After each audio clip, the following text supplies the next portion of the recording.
देशवासियों को नमस्ते। आप लोगों के सामने बड़ी बड़ी बातें करने का हौसला कुछ दिनों पहले तक मेरे अंदर बिल्कुल नहीं था। यह कहानी नहीं, हकीकत है चंद्रू नाम के एक गरीब मजदूर की, जो अपने परिवार के साथ बहुत खुश था। लेकिन आज वो परिवार चिता में जल चुका है और उसका कारण है हमारे देश का एजुकेशन सिस्टम।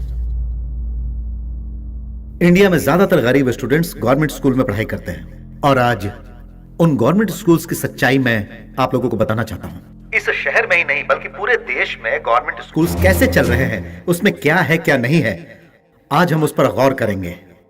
उसमें नंबर 1 फैकल्टी, मतलब बच्चों को पाठ पढ़ाने वाले शिक्षक। बीज की देखभाल सही ढंग से हो रही या नहीं, ये हमें देखना है। गवर्नमेंट स्कूल्स में जो शिक्षक हैं, क्या वो सिंसियर हैं? महीने में कितने दिन तो अध्यापक आते ही नहीं, कितने स्कूल्स में हेडमास्टर होते ही नहीं। और इस तरह इंडिया के 20% गवर्नमेंट स्कूल्स में पढ़ाई के नाम पर बच्चों के साथ सिर्फ खिलवाड़ हो रहा है। Number 2 infrastructure. स्कूल हो या फिर अपना घर हो, एक मजबूत बांधकाम चाहिए। ढंग के क्लासरूम नहीं होने की वजह से इंडिया में कई गवर्नमेंट स्कूल्स में आज भी पेड़ के नीचे पढ़ाया जाता है। इनमें खास करके बिहार, ओडिशा जैसे महान राज्यों में बिना ब्लैक बोर्ड्स के सिर्फ जुबान से ही पढ़ाया जाता है। कई स्कूल्स में बच्चों को खेलने के लिए प्ले ग्राउंड नहीं है, लैब नहीं है, कंप्यूटर्स नहीं है, और अगर है तो काम नहीं करते। Number 3 cleanliness. हमारे देश के कई गवर्नमेंट स्कूल्स में बच्चों को पीने के लिए पानी नहीं है। बहुत से स्कूल में टॉयलेट नहीं है, और अगर है तो वो साफ नहीं है। बच्चे 8 घंटे जिस विद्या मंदिर में इकट्ठा रहते हैं, वहां साफ सफाई नहीं है, तो बच्चों की सेहत का क्या होगा? नंबर 4 मोटिवेशन, सिखाने का तरीका। हर शिक्षक को कोशिश करनी चाहिए कि जो बच्चा ठीक से नहीं पढ़ पाता उसके अंदर पढ़ने की इच्छा जगाए, लेकिन ऐसा नहीं हो रहा है। बहुत से अध्यापक इसे सीरियसली नहीं लेते, कोशिश ही नहीं करते। हमारे देश का एजुकेशन इतना पुअर है कि 8वीं क्लास तक कोई ध्यान ही नहीं देता, तो बच्चों का क्या होगा? ये सबसे बड़ा सवाल है। हमारे देश के बड़े बड़े ऑफिसर्स, नेता लोग अपने बच्चों को गवर्नमेंट स्कूल्स में भेजते हैं क्या? बिल्कुल नहीं, क्योंकि वो वहाँ के पढ़ाई का स्टैंडर्ड जानते हैं। आजकल तो गवर्नमेंट स्कूल्स में पढ़ाने वाले शिक्षक भी अपने बच्चों को गवर्नमेंट स्कूल की जगह प्राइवेट स्कूल्स में पढ़ा रहे हैं। तो सोचिए, हम जैसे मिडिल क्लास और गरीबों के बच्चों को उस गवर्नमेंट स्कूल में पढ़ाने का दिल क्यों करेगा? इसीलिए हर माँ बाप चाहता है कि उसका बच्चा प्राइवेट स्कूल्स में जाए, क्योंकि प्राइवेट स्कूल में सुविधाएं बहुत है, लेकिन फीस। फिर एक बड़ा सवाल, donation, admission fees, campus development fund, building fund, ऐसे नए नए नामों से पेरेंट्स से लाखों रुपए ऐंठे जाते हैं। कमाई का आधा हिस्सा फीस में चला जाता है। बचे हुए पैसों से वो बेचारे खाएंगे कैसे और अपने परिवार को चलाएंगे कैसे?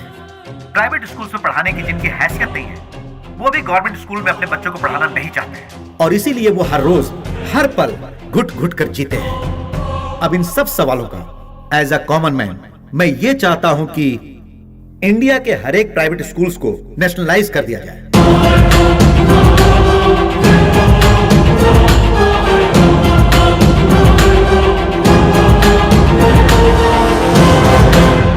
तो वो हर स्कूल जो दौलत के लिए गरीबों को लूटता है बंद हो जाएगा।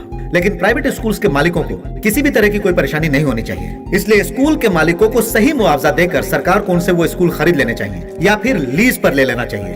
और इसमें कुछ भी गलत नहीं है। रोड बनाने के लिए इधर से 10 फीट चाहिए, उधर से 10 फीट चाहिए कहकर जमीन के मालिकों से सरकार पैसा देकर जमीन खरीदती नहीं है क्या? वो भी तो कानून के दायरे में ही होता है ना। अगर वो गलत नहीं है तो प्राइवेट स्कूल्स को सरकार अपने अधीन में क्यों नहीं ले सकती? मैं ये कोई नई बात नहीं कर रहा हूं। हमारे देश के बाहर कई देशों में आजकल कुछ ऐसा ही चल रहा है। पैसा दो तो बच्चे पढ़ाई करेंगे। इंडिया में ऐसा कहीं सुनाई ना दे। ऑटो वाले का बच्चा हो या किसी करोड़पति का बच्चा हो, सबको एक जैसी शिक्षा मिलनी चाहिए, जो कि इंटरनेशनल स्टैंडर्ड का होना चाहिए। और अगर ऐसा हुआ तो सोचिए हम कहां होंगे।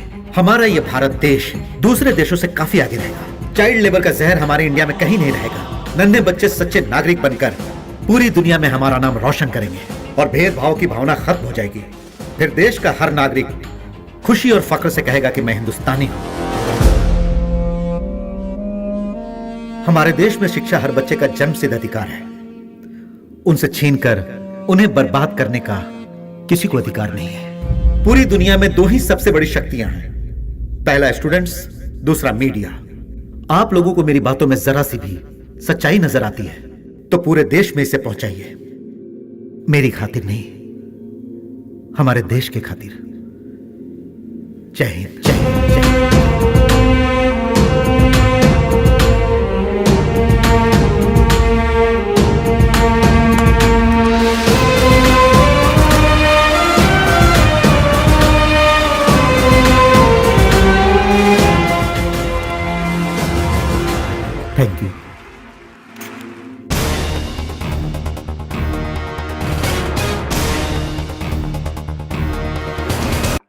सारे स्कूल्स को उद्योग की तरह चलाने वाले लालचियों से सरकार को उसे अपने कब्जे में ले लेना चाहिए। अभिमन्यु जी के इस मुद्दे ने देश में हंगामा कर दिया है।